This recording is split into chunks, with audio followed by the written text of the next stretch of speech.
नमो ओम विष्णुपादाय कृष्णप्रेष्ठाय भूतले श्रीमते भक्ति वेदांत स्वामिनिति नामिने। हरे कृष्ण कृष्ण कृष्ण हरे हरे, हरे राम राम राम हरे हरे। श्रील ऐसी भक्ति वेदांत स्वामी प्रभुपाद की जय। आचार्य महात्मा गांधी जी की जय। भगवद गीता 2020 में आपका स्वागत है। आज की श्लोक संख्या 12वें अध्याय का 12वां श्लोक है।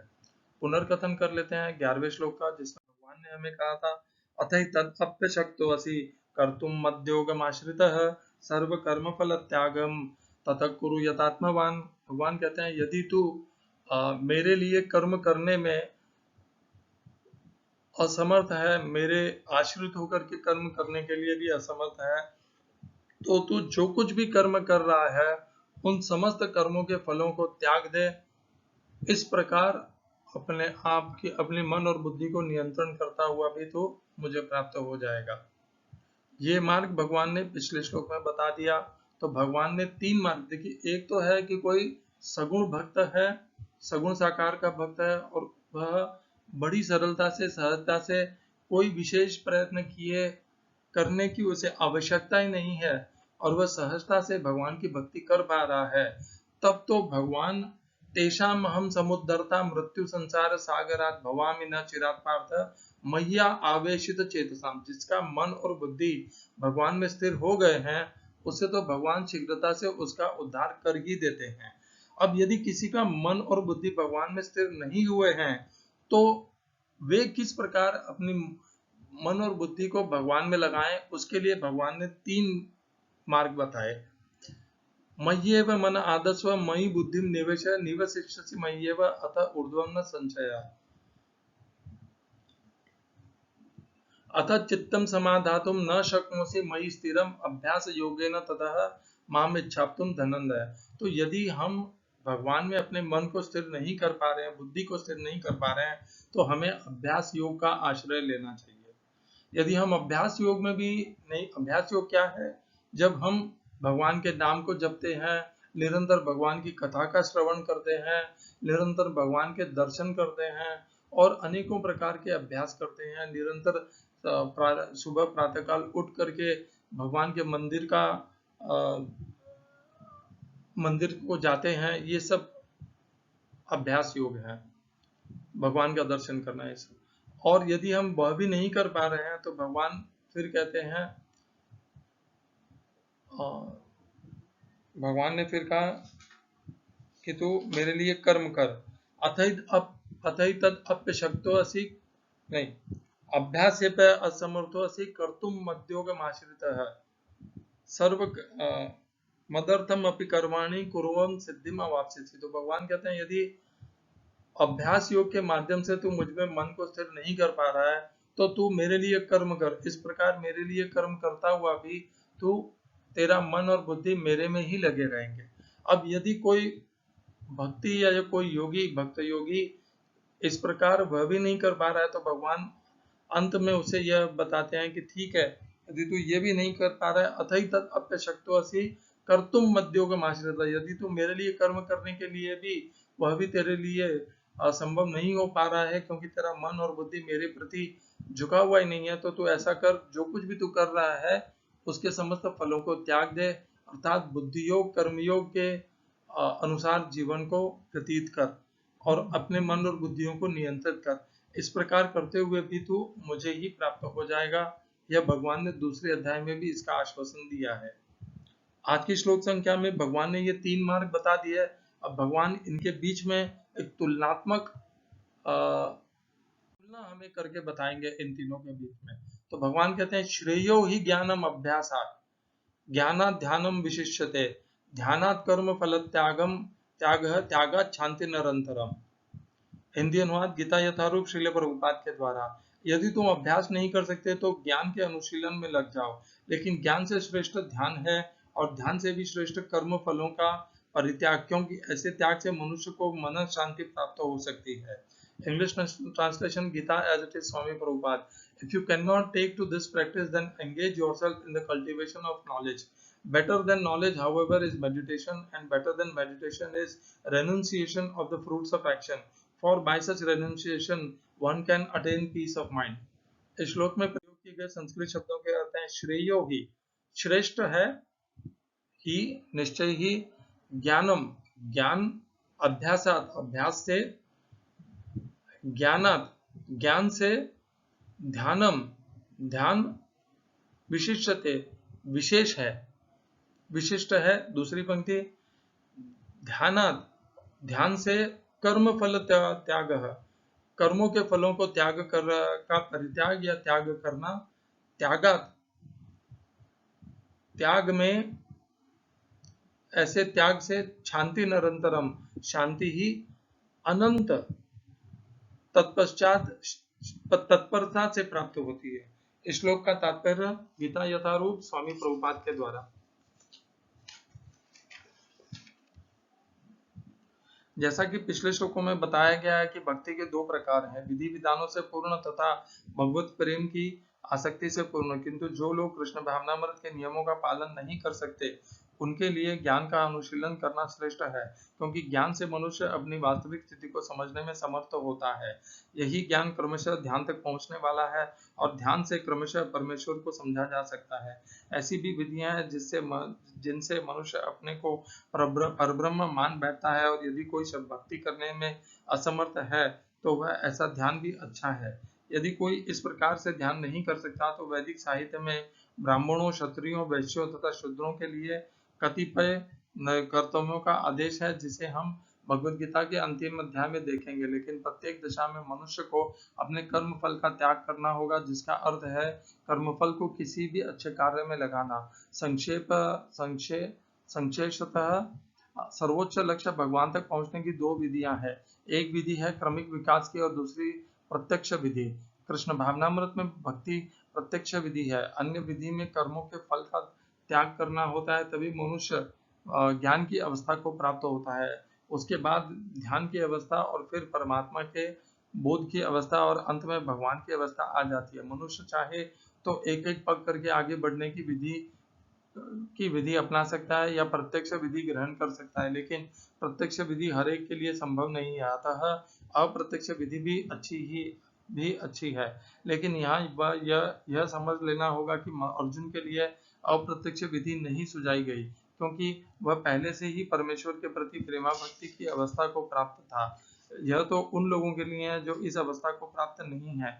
उनके लिए तो त्याग, ज्ञान, ध्यान तथा परमात्मा एवं ब्रह्म की अनुभूति की क्रमिक विधि ही पालनीय है। लेकिन जहाँ तक भगवद गीता का संबंध है उसमें तो प्रत्यक्ष विधि पर ही बल है। लेकिन व्यक्ति को प्रत्यक्ष विधि ग्रहण करने तथा भगवान श्री कृष्ण की शरण में जाने की सलाह दी जाती है।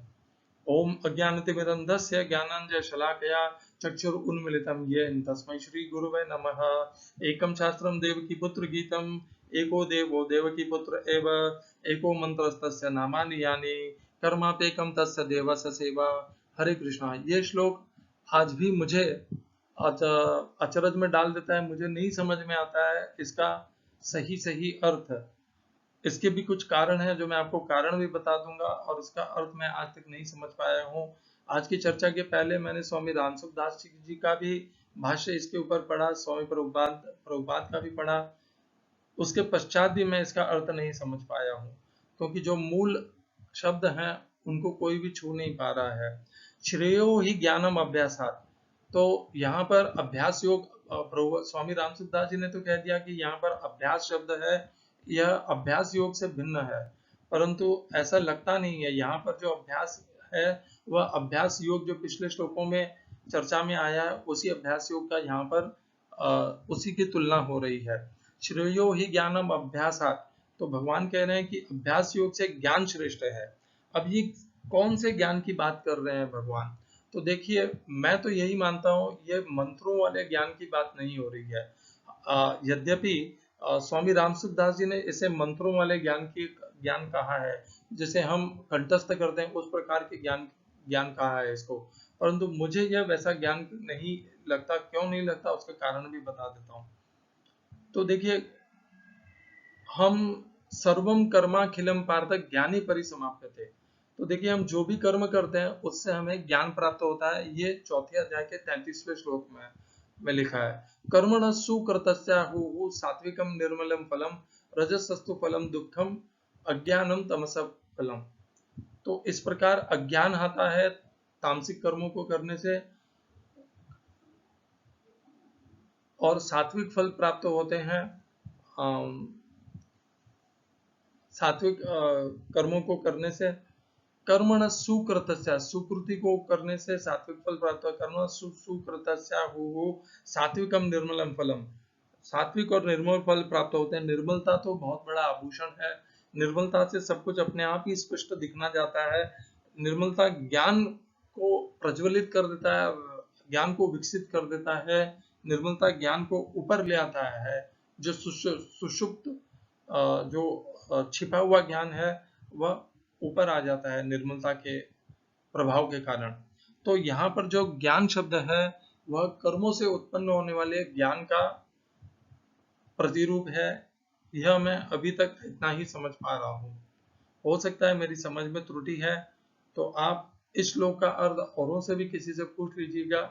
मैं तो यहाँ पर यही समझ पा रहा हूँ कि चौथे अध्याय के 33वें श्लोक के अनुसार जो भगवान ने वर्णन किया कि अभ्यास यदि समर्थ नहीं है तो मेरे लिए कर्म कर, मेरे लिए कर्म समर्थ नहीं है तो कर्म फल को त्याग कर, अर्थात कर्म योग कर। तो ये दोनों ही अभ्यास योग से श्रेष्ठ है। तो भगवान ने भगवान के लिए कर्म करना और अपने कर्मों के फलों को त्यागना, इन दोनों को अभ्यास योग से श्रेष्ठ बताया है। और इनको भगवान ने ज्ञान शब्द से इनको संबोधन किया है, कर्मयोग को। ज्ञाना ध्यानम विशिष्यते। अब ये ध्यान शब्द यहाँ पर कैसे आ गया यह मुझे भी नहीं समझ में आया, और इसका पिछले श्लोकों से क्या संबंध है यह भी नहीं समझ में आया। तो मैं जहाँ पर संबंध मुझे समझ में नहीं आता है तो उसके ऊपर मैं अनावश्यक टिप्पणी नहीं करना चाहता।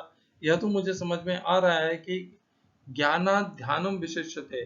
देखिए, ज्ञान में भी भिन्न भिन्न प्रकार के ज्ञान होते हैं और एक भिन्न प्रकार का सबसे सर्वोच्च ज्ञान है और वह है ध्यान। ध्यान ज्ञान का ही एक प्रकार है, ऐसा मैं यहाँ पर समझ रहा हूँ। हो सकता है यह समझना मेरी त्रुटि हो, यदि ऐसा है तो मुझे क्षमा कर दीजिएगा। ज्ञाना ध्यानम विशिष्यते, ज्ञान से ध्यान श्रेष्ठ है। और ध्यानात कर्म फल त्यागम, देखिए कर्म फल त्याग भगवान ने 12वें अध्याय के 11वें श्लोक में भी कहा था कि यदि तेरी रुचि मेरे लिए अभ्यास करने में नहीं है, मेरे लिए कर्म करने में नहीं है, तो तू जो कुछ भी कर्म कर रहा है उसके फलों को त्याग दे और वह भी तेरे लिए श्रेष्ठ रहेगा। और यहाँ पर भी भगवान वही कह रहे हैं, ध्यानात सर्व कर्म फल त्यागा शांति निरंतरम। यदि कोई मनुष्य सुखी होना चाहता है तो उसे क्या करना चाहिए? उसे कर्मों के फलों को त्याग देना चाहिए, क्योंकि कर्मों के फल उसे बांधने वाले हैं। अनिष्टम इष्टम मिश्रम च त्रिविधम कर्मण फलम भवत्यु त्यागी नाम प्रत्यय न तो सन्यासी नाम क्वचित। तो यही इस श्लोक का अर्थ निकलता है कि अभ्यास योग से, और देखिए तुलनात्मक, भगवान ने अभ्यास योग की भी तुलना की, कर्मयोग की भी की। और कर्मयोग का जो साधारण का हिस्सा है, जनसाधारण का, जिसमें मनुष्य कर्मयोग भगवान के लिए नहीं कर रहा है परंतु कर्मों के फलों को त्याग करके कर रहा है, तो वो उसे तो भगवान ने सर्वश्रेष्ठ बताया है। ध्यानात कर्म फल त्यागा शांति निरंतरम। अभ्यास योग से ज्ञान श्रेष्ठ है जो हमें कर्मयोग करने से प्राप्त होता है। और क्या कारण है कि हम कर्मयोग करेंगे? और कोई हमारे लिए प्रेरणा ही नहीं है, हम इसीलिए करते हैं। नहीं ज्ञानेन सदृशम पवित्रम इह विद्यते तत्स्वयं योग संसिद्ध कालेन आत्मनि विन्दति। जो उस श्लोक को जानते हैं उसका यहाँ पर क्या संदर्भ है वह समझ जाएंगे। तो कहने का भाव यही है कि अभ्यास योग से ज्ञान श्रेष्ठ है। ज्ञान हम प्राप्त अर्जित करते हैं, कर्मों को करके हम ज्ञान प्राप्त करते हैं, और ज्ञान से भी ध्यान श्रेष्ठ है। मुझे सब कुछ ध्यानी योगियों से लेना होगा तो वह मेरे लिए उचित नहीं है। तो ज्ञानात कर्म फल त्यागम, ध्यानात कर्म फल त्यागा शांति निरंतरम। और ध्यान से समस्त कर्मों के फलों को त्याग देना वह सबसे श्रेष्ठ है। तो भगवान ने इन तीनों मार्गों में समस्त कर्मों के फलों को त्याग देना सबसे सर्वोच्च मार्ग बताया है उसे। क्योंकि इस प्रकार त्याग कर देने के पश्चात ये जो द्वंद्व हैं हमारे जीवन में कि उन द्वंद्वों से हम मुक्त हो जाएंगे, और द्वंद्वों से मुक्त होते ही हम अनंत शांति को प्राप्त कर लेंगे, जो स्वयं भगवान का धाम है, और जो भगवान स्वयं है, भगवान ही शांति है। ब्रह्मणो ही प्रतिष्ठा हम अमृतस्य अव्ययस्य च शाश्वतस्य च धर्मस्य सुखस्य एकांतिकस्य च। भगवान ही सुख है और इनके आधार भी हैं। तो यहाँ पर भगवान ने यही बताया हमें। अब अगले श्लोक से लेकर के 12वें अध्याय के 13वें श्लोक से लेकर 20वें श्लोक तक भगवान अपने भक्त की पहचान बताएंगे कि कौन उनका श्रेष्ठ भक्त है, उसका कैसा आचरण होना चाहिए, वह कैसे व्यवहार करता है, और वह यहीं पर बताया भगवान ने। हरे कृष्णा। श्रील ऐसी भक्ति वेदांत स्वामी प्रभुपाद की जय। आचार्य महात्मा गांधी जी की जय।